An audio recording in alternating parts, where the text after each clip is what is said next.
You're looking at me bloody PowerPoint.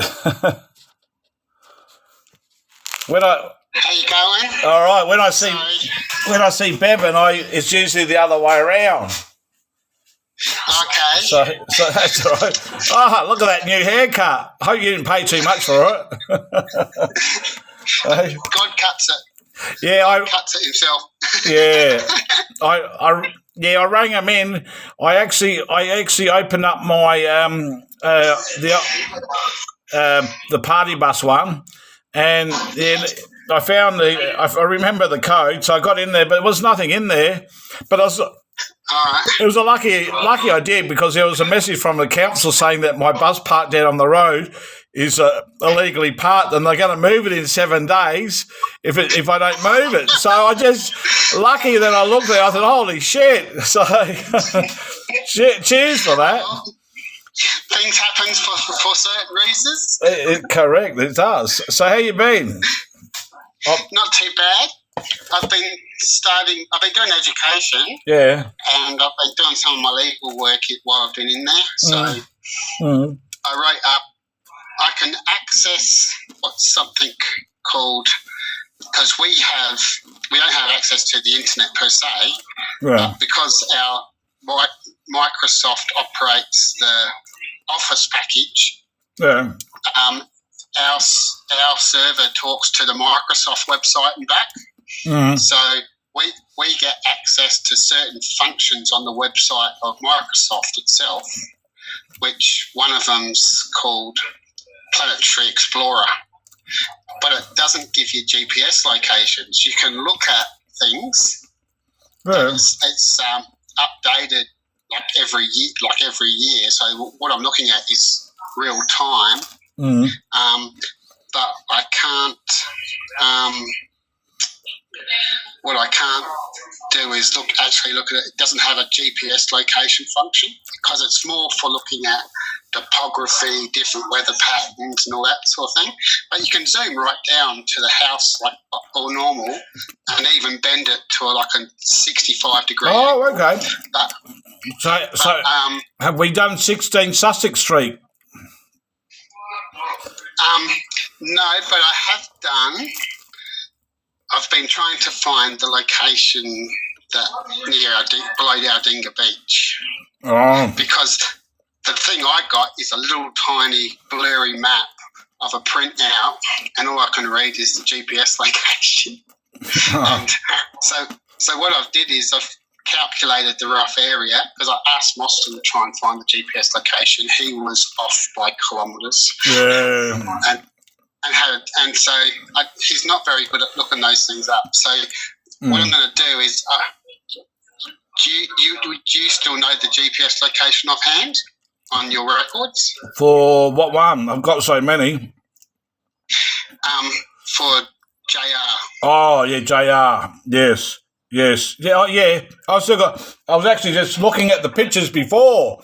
I just put him out in the car. Oh, I should have showed you the. Yeah, I said next time I come, if you could bring up a clear one, because I've got the row of houses that are behind, and I don't know if the creek I'm looking at is around the right creek, because there's a row of houses with their sort of like that back onto a road, and then the other side is a creek.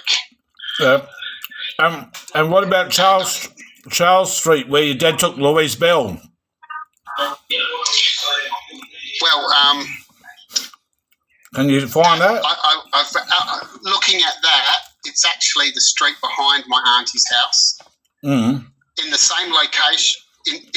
My aunt, I was looking at the thing and I couldn't work out the sheds because, and I was only guessing by the area. But when I looked closer on this map and remembered where we used to walk and where we used to play, it's actually the street behind. It starts with a K, but there's exactly the same path. Oh, okay. Behind it. Yeah, so It's one street north. It's called Kalawinki Street or something. And it's the same house in the same position near the alleyway freeway up to the main road. And that's that Fremantle Street, what you mentioned before. I've looked up that, and I don't know because them photos you sent me of, the maps of the area, I sent to Mostyn to scan into my legal file, and he was meant to send me back copies, but he hasn't. He didn't do that. I'm trying to get him to find them, and so he has got them. But what I'm going to do is I'm going to write my legal story for each event separately, and then send them to Mostyn, because I can't email from here to Mostyn.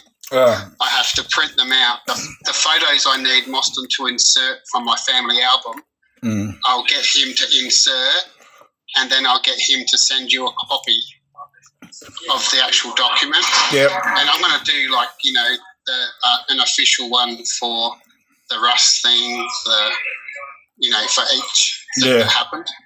Yeah. So I've done my kidnapping. I was kidnapped when I was about 11, 12, and which is a bit ironic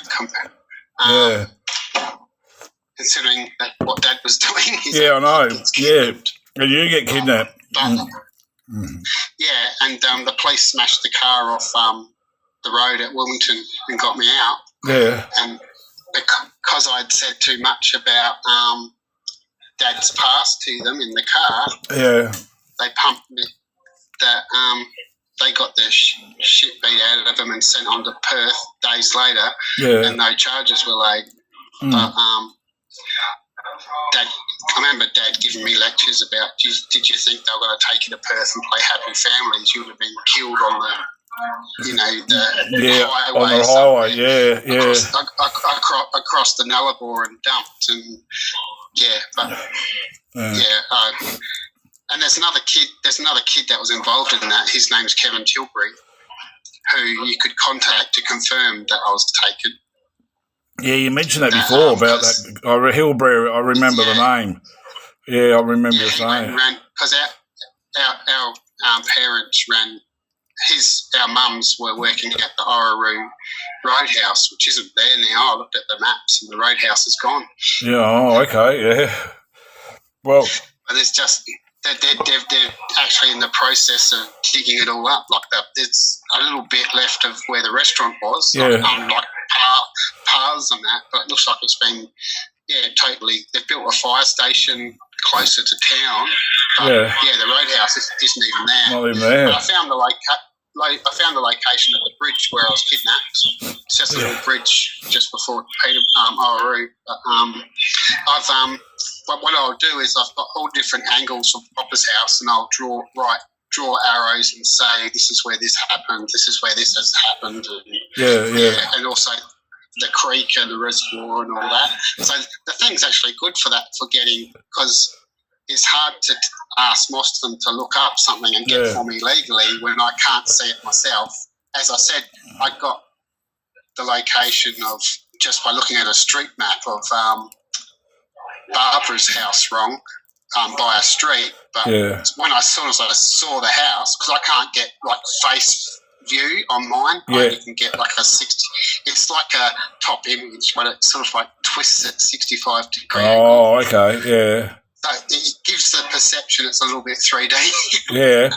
And what about those scans and everything that we caused a lot of problem back with the Beaumont children's grave and ground penetrating radar stuff? What happened to those? You've got those photos, the images. I've got the ones you emailed. Anything that was sent by paper, I haven't got. Mostyn's put away my legal stuff. Yeah. He said there's a pile. He would be. He doesn't have time to sort through it. But the stuff that you sent him via email, he has got. But I don't know if I've got all the emails of Alicia or not, but at the moment they're not the important thing. First I'm going to focus on what happened growing up. And but I only can write them in between doing things for education. So, I kind of like got a mixed education. I can't devote all my time. I get to go to school with that, otherwise they won't let me go to school. Being sort of like told I've got to do more schoolwork. So I do it as much. I finished one document, and I'm going to send it to Mostyn, and he'll have to scan it as a PDF or something, and then insert a picture of because I've got a picture of me in the same clothes I was kidnapped in, just a white short and white Superman muscle shirt. It's a picture of all Stan and with Johnny and all that around the playground swings in our backyard. Oh, you got the picture of Stan and Johnny together? Yeah, it's in the picture of. There's a picture that you would have been sent of 1982, around 1982, 83, of my mum, my sisters in the red dress, me in a white Superman shirt at the front, my brother Johnny's in the behind, stands near my nana, and the only one that's not in it is my dad. I think Dad took the photo. Yeah, but that's Stan Hart we're talking about, and Johnny Hart. Yeah. So I haven't got that picture. I've got a picture. I have not. I've never seen it. No, I haven't seen it. This is why I need to. Well, I need to try to locate John. I've got a picture clear of Johnny too with my dad. Oh well, can you send those to me? Yeah, and I've got some pictures of Stan too. I'll ask Mostyn to when he sends a document to get those pictures. I've never seen any of those. I've got everything else, your index and everything else, your story, but I haven't got nothing with Stan Hart or John Hart together. And if I can locate John in Queensland, he can hopefully by now clarify what happened at Yatno on the farm with the girls. Yeah. You know, well, Johnny was there. Yeah, you were saying Johnny was there. He wasn't there when they died, but he was there when Dad went crazy and tried to chase us all, and when Kirsty was dismembered. Yeah, so he can verify all that, and she was cut up. He was. Oh, he never saw that. He was locked in the jail with the other girls. But me and my brother were the ones that saw that because we got pushed underneath the door. Oh, that's right. Yeah, to try to get out. Then when we went back and told them, they started freaking out. Get us out! Get us out! So who was doing the dismembering? Your father or Stan Hart?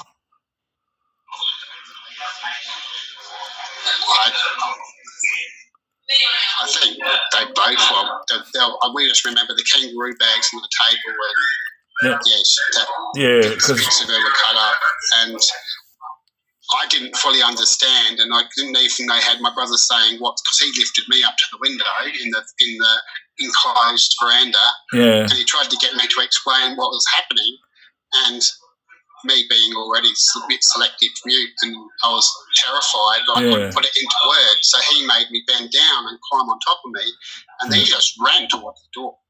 Yeah. He just jumped off me and ran, and he ran out there, and he said, "They're going to kill us. They're going to kill us. They're cutting her up. They're cutting her up." Wow, that's insane. Yeah, and then that's when they were telling my brother to get the bloody lock open, and I couldn't. My brother's lifting me up, and I'm trying to wiggle it. Yeah. And they had the bottom of the door, and we're wiggling the door, trying to loosen. That's one of those big old rusted bolt lock things. Yeah. And then when it did finally go, it went bang. Oh. And of course, as soon as the lock went, they were pushing on the door to get out. Yeah. And they knocked me and my brother flying. Wow. And they ran off out of the house. Yeah, they ran south towards the road, and then we ran west towards the farmhouse behind. Yeah. Because all we could see was the spotlight on top of their water, the they had a spotlight on top of their windmill in their backyard. Yeah. And that's the light we could see from our farm. Yeah. And we were just running towards that light. And where was your mum? Where was your mum by then? Mum had been dragged out before us. Oh. Remember, Dad come and dragged Mum. That's when they started, because while we were locked in there, Dad obviously was waiting for Popper. Yeah. Because Popper rocked up. Yeah. And then Johnny was thrown in there. Yeah. Mum was taken out. Yeah. But before Johnny rocked up, that's when they were telling me about, you have to remember the secrets of Dad because you might live. Yeah. Because you're his firstborn. Yeah. I might live. But Mum and Joanne and all that, and Stephen and that, Mum was convinced they were going to get killed.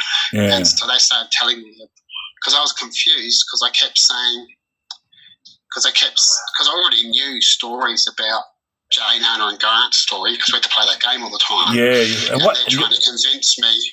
And your mum. Convince me that they're trying to tell me that Dad killed those people, and that for me not to forget. Yeah.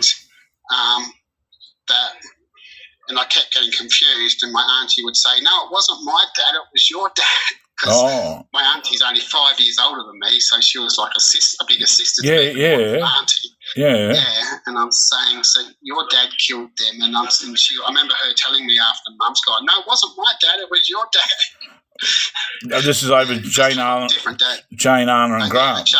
The Beaumont children. Yeah. Yeah, I didn't know the name. I didn't know the name Beaumont as a kid. Yeah, but then Joanne. Yeah, but didn't your mum talk to you to remember about this? She used to tell us stories about the Jane, Anna and Grant game, but I didn't know the name Beaumont until 1977 when I told my teacher, and she is the one that then contacted the federal police, and that was the siege at Peterborough. Oh, that's right. And then the school got burnt down, the office. And then they tricked the federal police by thinking that instead of thinking that they were buried at Papa Marshall's house, they'll say, no, they calls him Granddad. He's getting confused. He means, and they went and dug up Stan's place. Yeah. There was nothing else. They dug up the floor that's at Stan's house and not the floor at my grandparents'. Yeah, the wrong Papa. So because we both called him Papa, but after that, for years, we had to call Papa Marshall Granddad.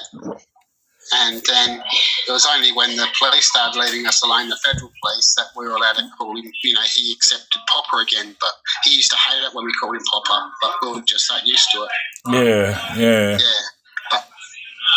But, and Stan Hart's wife, she was bedridden at that time, so she couldn't see anything what was going on. Yeah, she was paralysed all down her left side. Yeah, so she didn't really have any idea what was going on back then. She didn't know the girls were there. I think she would have known after. Yeah. She would have been told because there was so much drama about what happened. Yeah. But you got to remember that my sisters and all that were often abused in front of her.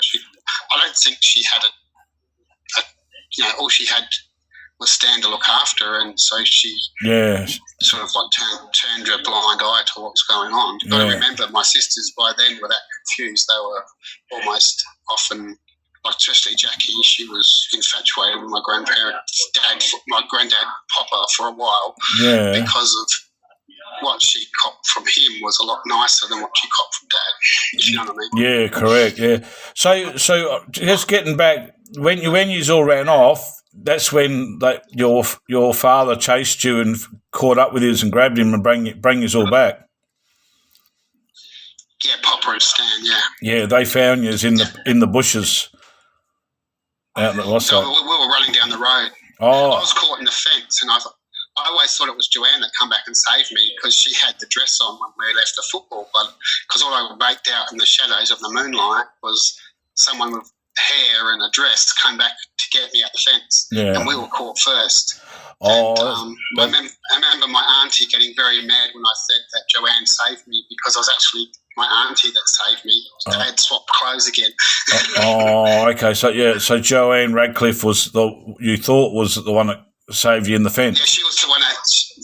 Yeah, when in my mind, when I remember, my earliest memories are of, that's Joanne that saved me. But then my auntie used to get really mad, and then my brother said, Joanne didn't save you. She left you, and she was actually in front with my brother, terrified and running away. But the thing is that that's not the point, because she defended me when I was going to get shot, when Dad was loading the gun and saying that if Joanne didn't go in the room with him and do it willingly, that he was going to make me shoot myself. Yeah. So she stuck up for me then. Yeah, yeah. Yeah, because he wanted her to reciprocate the whatever.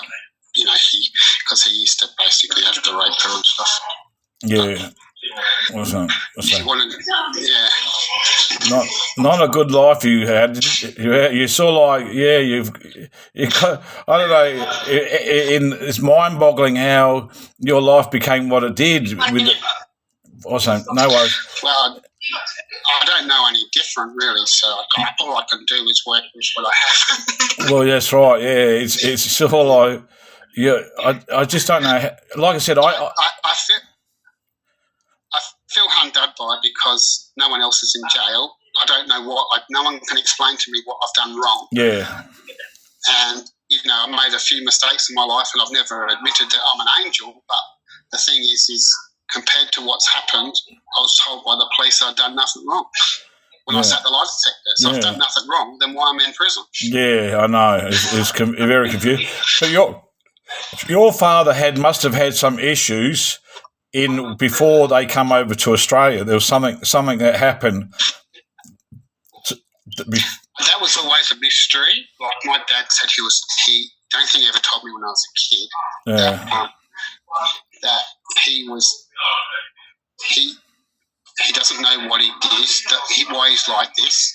He was trying to say sorry to me one day for what he used to do. Yeah. He goes, because this never happened to me growing up. Yeah. But then I was told by my brother and my auntie that something did happen in England, and Dad and Papa and all that were made to come to Australia. Yeah, that's what I've been. So I don't know the full story about that. I just heard rumours. Yeah. We're going to go. Yeah, that's all right. That was a good visit anyhow. Stan Hart did tell me something would happen, but on another day. So, great visit. Right. Should hopefully get your money order on Monday. All right. No, take it easy. See you Sunday, bro. Bye. See ya. See ya.